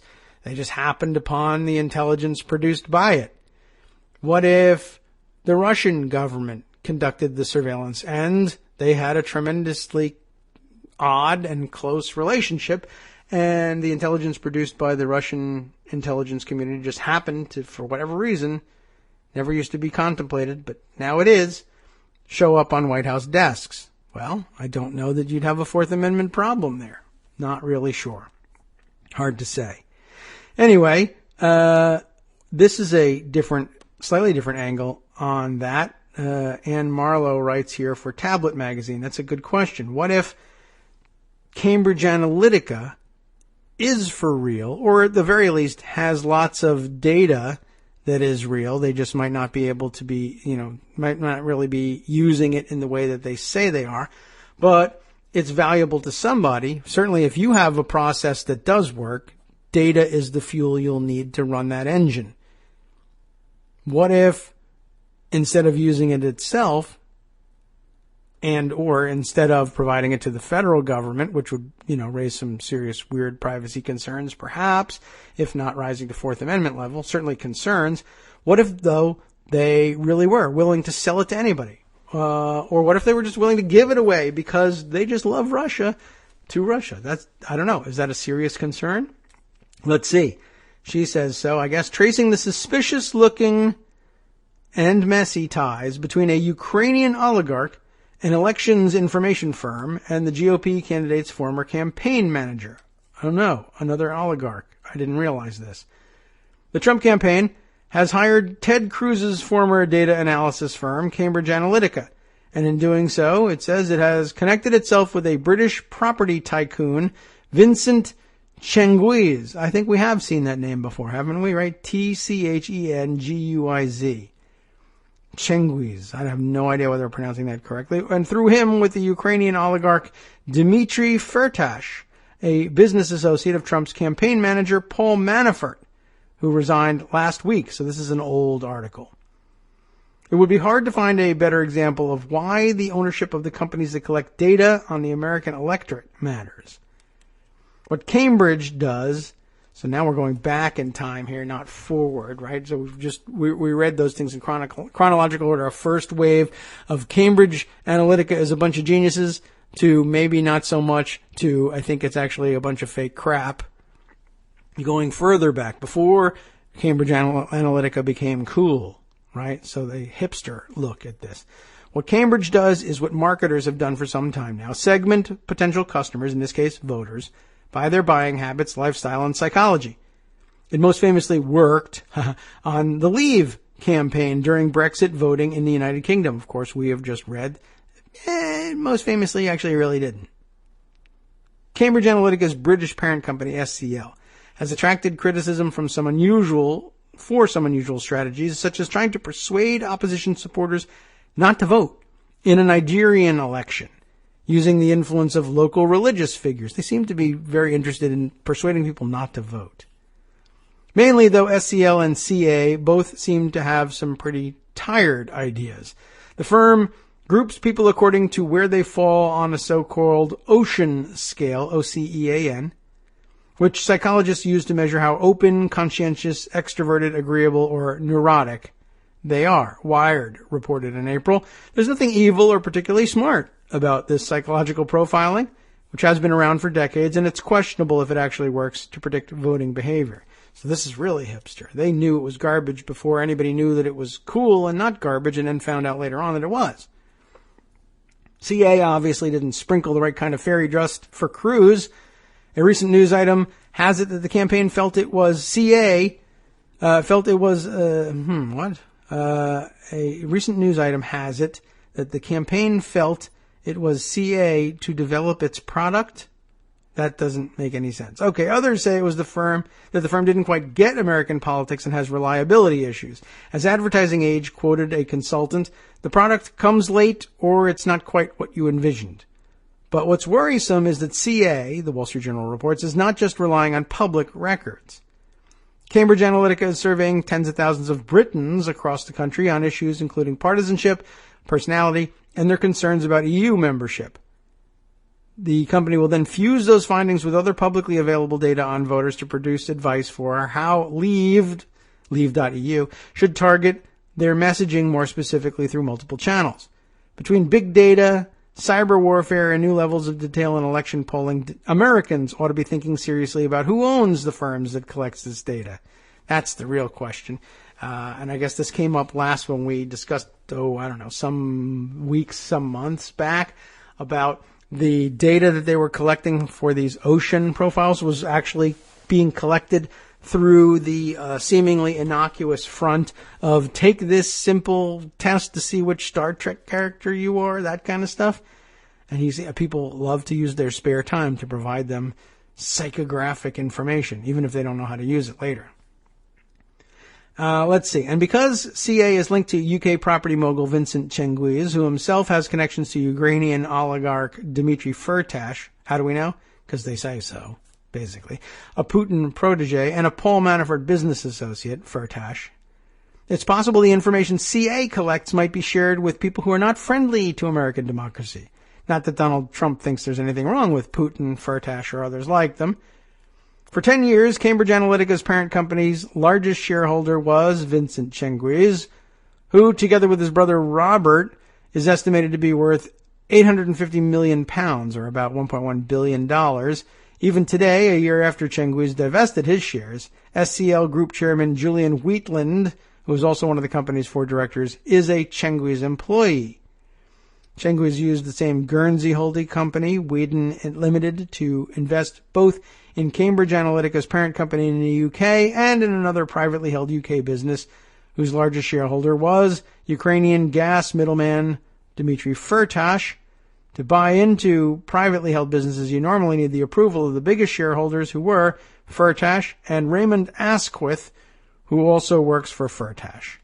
Firtash, indicted in 2014 by the U.S., in a complex bribery case, is under a sort of house arrest in Austria, free on $175 million bail, while the U.S. continues to attempt unsuccessfully to extradite him. I wonder if that's over with now. He's also already been stripped of some of his Ukrainian assets by prosecutors there. Many articles have reported that Robert Mercer is the owner of Cambridge, but some basic Googling would have shown that this isn't true. Oh dear. The Daily Beast got it right. Cambridge Analytica's press release referred to it as the U.S. subsidiary of SCL Group, but the relationship between Cambridge Analytica and SCL is far from easy to decipher. The privately held SCL Group Limited has a half dozen subsidiaries with overlapping groups of directors. One subsidiary is SCL Elections. Cambridge Analytica's website in 2015, December anyway, listed its New York address as Suite 2703 in the News Corp building. That's Fox, by the way, in case you didn't know. 1211 Avenue of the Americas, the same New York address formerly listed on SCL's Elections website as its New York office. Both websites have since been updated with new addresses. SCL Elections is entirely owned by executive Alexander Nix. Meanwhile, another related company, SCL USA, incorporated in January of 2015, entirely owned by SCL Elections, and changed its name to Cambridge Analytica UK Limited on April 14th of last year, 2016. Confusingly, its UK address, 1 West Ferry Circle, not the same as either the address of SCL Elections or the London address of Cambridge Analytica at 1-6 Yarmouth Place in Mayfair. And it's unclear if there is a Cambridge Analytica incorporated anywhere in the United States. One would have to search registers in all 50 states. Somebody can do that, you know. Ad Age reported that CA will not discuss its investors, but the mothership, SCL Group, has a pretty straightforward ownership. From shortly after its incorporation in 2005 until June 2015, according to the company's filings, the largest of the 15 shareholders of SCL was Cengiz. He made his money in London's highly competitive real estate market, is said to be smart as a whip. He and his brother Robert, also known as big Tory donors, but what they're known best for isn't something any entrepreneur seeks out. In March 2011, they were arrested in a dramatic pre-dawn raid, or two of them at least, as part of an investigation into the 2008 collapse of the Icelandic bank, Kaupthing. This we've heard about in the past as well. Very interesting. What's the connection to, I guess that it's the Icelandic bank through which they're connected to the big money oligarchs in Russia and Ukraine. Very interesting. I think we'll just toss that out there and provide you with the link to read through the rest of it. So I think most of these other items have been touched on in the past. Just wanted to kind of fill the record out on this thing. Nobody knows a goddamn thing about how this Cambridge Analytica group really works, and if it does at all. How interesting. Okay. Let's see. Other things that we need to include. I know I wanted to turn back to perhaps grabbing the conclusion of the what if you don't believe in the president's oath piece. But there are a few other things that I think we ought to perhaps toss on the fire, if you will. Let's see. And maybe it's more important that we turn to some of those. One of the things that I thought was going to be a Monday story and that might entice discussion from Armando was we have been making prominent mention of Mar-a-Lago and its obsessive use by the lazy-ass Donald Trump, who's been there 4 out of the 6 weekends. And we've made mention of the fact, for instance, that he, after the election, doubled the initiation fee to join Mar-a-Lago as a member. And we've even taken a moment here and there to say, what? A member? What is? I thought, well, first of all, the stupid label that he's put on it as Winter White House, which I think was supposed to be an idea that was supposed to convince people that he was working on those weekends, and those aren't vacation weekends, but they are. But the idea that any sort of property like that, a Winter White House, would be a private club that you could join, and for $200,000 you could spend every weekend there and have the possibility of overhearing almost any sort of sensitive information being discussed out on the dinner patio, was troubling enough. We all know that story. But what I found interesting was sort of the focus on the lobbying aspect, not the spying aspect so much. The spying aspect is troubling. Believe me. Believe me. I'm using his phrasing already.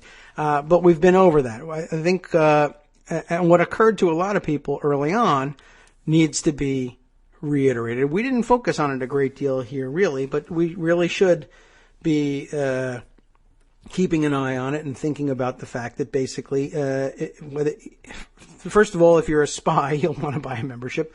But what about if you're a lobbyist? And you can just be straight up about it. I am a lobbyist, and I'm a very rich lobbyist at that, and it doesn't matter whether I'm rich or not because my lobbying clients will pay my $200,000 initiation fee. If it's known that I have a membership at Mar-a-Lago, and almost any weekend at this point, I have perhaps direct access to the president and much of his cabinet as well, which he also apparently drags with him to Mar-a-Lago, last weekend being an obvious example of it, then that's a lobby you want to be in. In other words, lobbying is actually literally returning to the lobby, and it's not just happening at Mar-a-Lago. I know I've got a piece or two that lays this out, but I think we can include them as references and just simply make the case ourselves. During the weekends, if you have the money to hang out in Mar-a-Lago, you've got a very good chance of not only waylaying the president, but any of the cabinet secretaries, which really is probably more of the time and more valuable for a lobbyist that's got a specific industry interest. If you could get a hold of your cabinet secretary, particularly in this administration, it's probably more effective use of your time. If you can get them both, forget about it. So what does it take? It's not much different from lobbying work now, of course, but or previously. But previously, lobbying work involved, okay, you hang out and you live the drudgery of a life in Washington. If you try and hang out at the right restaurants and bars, that might work. But, you got to make appointments during the day and go to the offices of these cabinet secretaries and other bureaucratic officials, plus, of course, members of Congress, and meet with them there. And, at least it was a relatively straightforward and understandable process and took place more or less in public.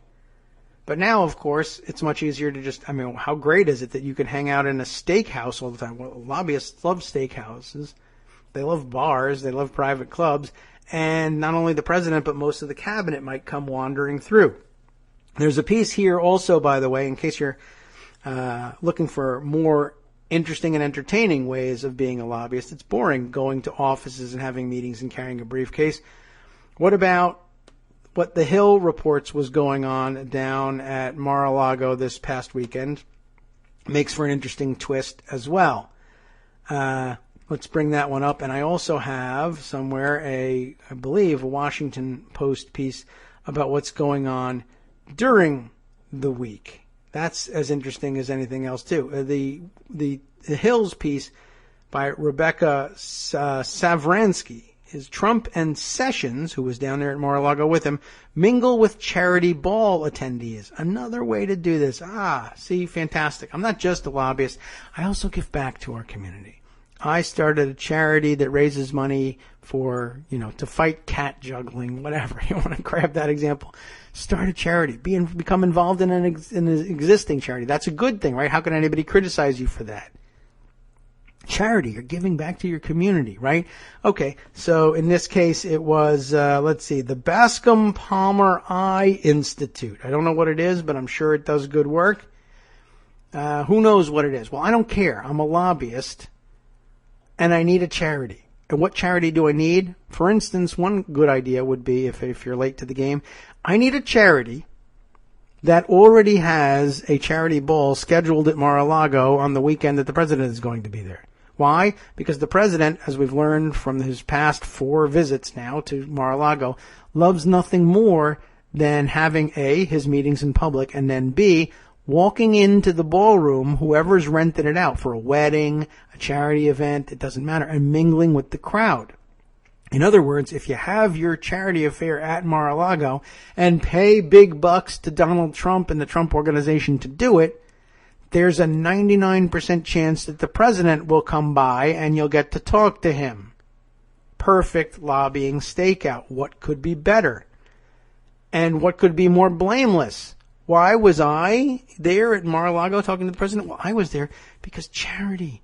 I give back to the community. How can you criticize me? I'm giving sight to the blind. I'm fighting cancer. I'm stopping cat juggling. I'm there it's a charitable organization. Yes, it happens that we're having another charity fundraiser next weekend, and it's happening here. Yes, as a matter of fact, we've booked the ballroom for the next 2 years solid. Or I've joined the boards of lots of fantastic charities, and how can you accuse me of anything untoward there? I'm giving money to charity. Of course, I'm also buying access to the president. That does seem weird. But hey, it's just weekends, right? Do we really need to worry that much about that? What about it? It really isn't most of the work done during the weekday. Maybe, maybe not. However, there's this story, and this is from the AP Newswire. Let me grab it and open it up here and share this with you. This was rather surprising, too. The Trump Hotel, that is the D.C. International Hotel, right? Trump Hotel may be political capital of the nation's capital. How fantastic. See, wasn't he a brilliant businessman, Donald Trump? Well, maybe more than we thought. At a circular booth, this piece begins. By the way, who's our writer here? Julie Bykowitz, Bykowicz. Julie Bykowitz wrote this piece. At a circular booth in the middle of the Trump International Hotel's balcony restaurant, President Donald Trump dined on his steak, well done, with ketchup. We remember that from weekend before last, while chatting with the British Brexit politician Nigel Farage. A few days later, major Republican donors Doug Deason and Doug Manchester, the two Dougs, I guess we can call them, in town for the president's address to Congress, sipped coffee at the hotel with Representative Darrell Issa of California, right? Issa, we should call him. After Trump's speech, Treasury Secretary Steven Mnuchin returned to his Washington residence. The hotel. Oh, yes. You can live in the hotel as a residence. True, I forgot that because that's only something that relatively wealthy people can actually afford to do. But it's a good way to deal with the problem that someone like Steven Mnuchin will have. He'll clearly be a Manhattan resident chiefly, but now he works in Washington, D.C. Doesn't want to go through the trouble of buying a residence here and taking care of it. He's certainly not going to clean it up, and he's got no one around to do it for him. I guess he could hire a maid, et cetera, but an easier thing to do, of course, would be to live in a hotel. and let the hotel staff take care of keeping your place tidy. After all it is a place to sleep. But what could be better than a hotel owned by your boss, Donald Trump? What better way to demonstrate your loyalty to him than to hand over dollars to him every day, every night, to lay your head down? That's what's going on. Oh my God, the cabinet members are living in the Trump hotel. Mnuchin returned to his Washington residence, the hotel, and strode past the gigantic American flag in the soaring lobby with his tiny terrier tucked under his arm. Oh, he's so human. Mnuchin stepped into an elevator with reality TV star and hotel guest, Dog the Bounty Hunter, who particularly enjoyed the Trump-stamped chocolates in his room because he's very bright. It's on just another week at the new political capital of the nation's capital, the $200 million hotel inside the federally owned old post office building.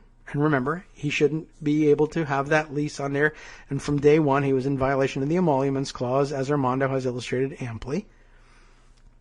The $200 million hotel inside the old post office building has become the place to see, be seen, to drink, to network, even live for the still emerging Trump set. It's a rich environment for lobbyists who are actually back in the lobby. That's why they're called lobbyists. They originally were the people who hung out back in the olden days, the lobbies of the hotels, where the secretaries and members of Congress lived as a residence. That's where they stayed, and these guys hung out in the lobby of those hotels. Boy, we turned back the clock further than we knew. It's a rich environment for lobbyists and anyone hoping to rub elbows with Trump-related politicos, despite a veil of ethics questions that hangs overhead. Screw that veil. I've never come through this lobby and not seen someone I know, says Deason, a Dallas-based fundraiser for Trump's election campaign. For Republican Party players, it's the only place to stay.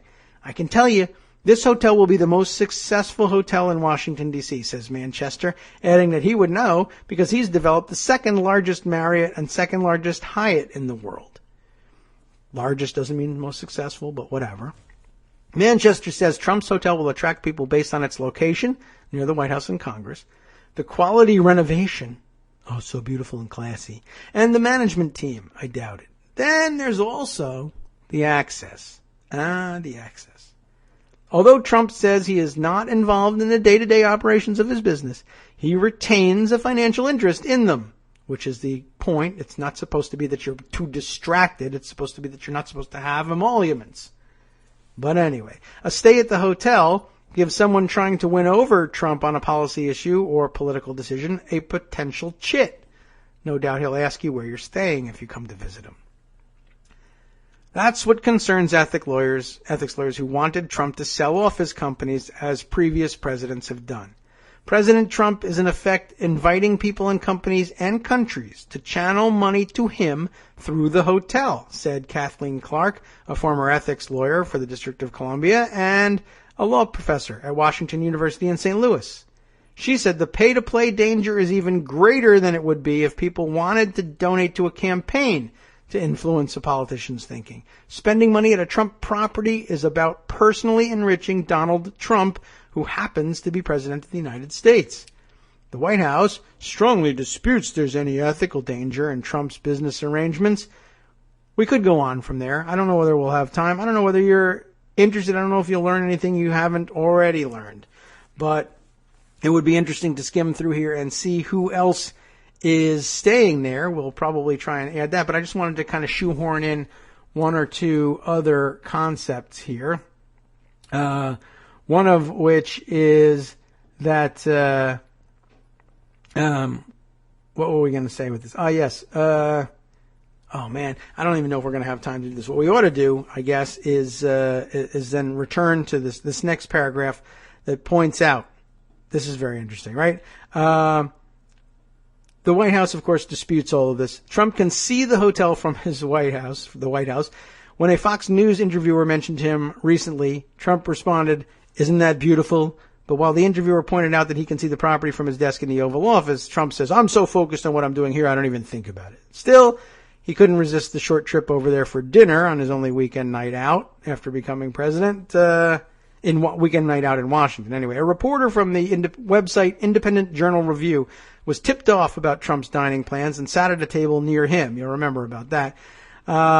He noted the dinner fare and companions, right? On other nights, he notes here in this article, the Posh Hotel is the kind of place where, on a mid-February evening, you could bump into Trump television personality Katrina Pearson. Remember her? You wondered what happened to her. She's having cocktails with Lynn Patton, the former Trump Organization executive, now working at the Department of Housing and Urban Development. Trump campaign and inauguration hands Tom Barrack, Boris Epstein, Nick Ayers, and Rick Gates are among the many who have stayed there in recent weeks. Rooms started above $500 most nights, according to the hotel's website and receptionist. That's up hundreds of dollars from when the hotel first opened, not unlike Mar-a-Lago, right? Not long before Election Day. Patricia Tang, the hotel's director of sales and marketing, declined to answer questions about how business is going, but you've all got a pretty clear idea of how that's going. Mnuchin, by the way, is only one of the New Yorkers working in Washington who call Washington home during the week. White House economic advisor Gary Cohn is another. Linda McMahon, who heads the Small Business Administration, also has been staying there. Administration officials have personally been paying a fair market rate for their accommodations, by the way. White House spokeswoman Lindsay Walters said even Trump's closest friends pay to stay. Billionaire Phil Ruffin, Trump's partner for his Las Vegas residential tower, said he shelled out $18,000 per night while he was in town for the inauguration, which he said surprised him since he'd given $1 million to Trump's inauguration committee. Did you know that? We don't have to know what happened to it, but we have to know that he did that. Ruffin said he lightly complained about the high rate to the president. He said, "Well, I'm kind of out of it, so I didn't get anywhere, didn't get my discount." Ruffin recalled. How do you like that? He says, "I'm not involved in the operations of the hotel, so I can't lower the price. But I still own it, so I get all the money." He's really worked out a terrific deal for himself, hasn't he? Fantastic. By the way, also worth noting that last week, Kuwait's ambassador and his wife hosted a reception at the hotel's presidential ballroom. No surprises there. That's he's not the first of the Gulf states to do that. But in what was one of the first known instances of foreign money changing hands with the hotel division of the Trump Organization since he became president, spokeswoman for the Trump Organization didn't respond to any questions about whether the money from the Kuwait embassy has been or will be donated. Remember that he promised that that money would be donated very specifically to the U.S. Treasury. Have we gotten an accounting? No. Will we ever get an accounting? No. Who else attended that reception held by the Kuwaiti ambassador? Well, Steve Mnuchin did, because it was right downstairs from where he lives. Another place that you can just, at $500 a night, stake out all you want and reach any cabinet official or maybe even the president himself on any given day of the week. Isn't that fantastic? What a scheme he's put together for himself. Amazing. All right. Well, we'll be back tomorrow. We'll find out. I'll tell you earlier in the day whether Joan will join us or not. Now it's time to hand the mics over to the guys doing the after show to clean up once again on all the news items that we missed today for our focus on Cambridge Analytica. Well worth it, I thought. What do they have? Tragedy strikes after a mother pleads with a pawn shop not to sell another gun to her mentally ill daughter. Can you imagine what happened? I bet you can. There's much more. I'll try and squeeze in after this. Plus, remember, on the last half, Chris Reeves today. From Daily Kos Radio on networksradio.com. You have been listening to the Kagro in the Morning Show with David Waldman. Here's a story that I've actually noticed in my own life here. A parasitic business model thrives on Facebook as vampire web pages suck content from legitimate progressive news sites. And in sources in domestic and foreign spy agencies say that the White House is targeting journalists with help from Russian intelligence. That story coming up next.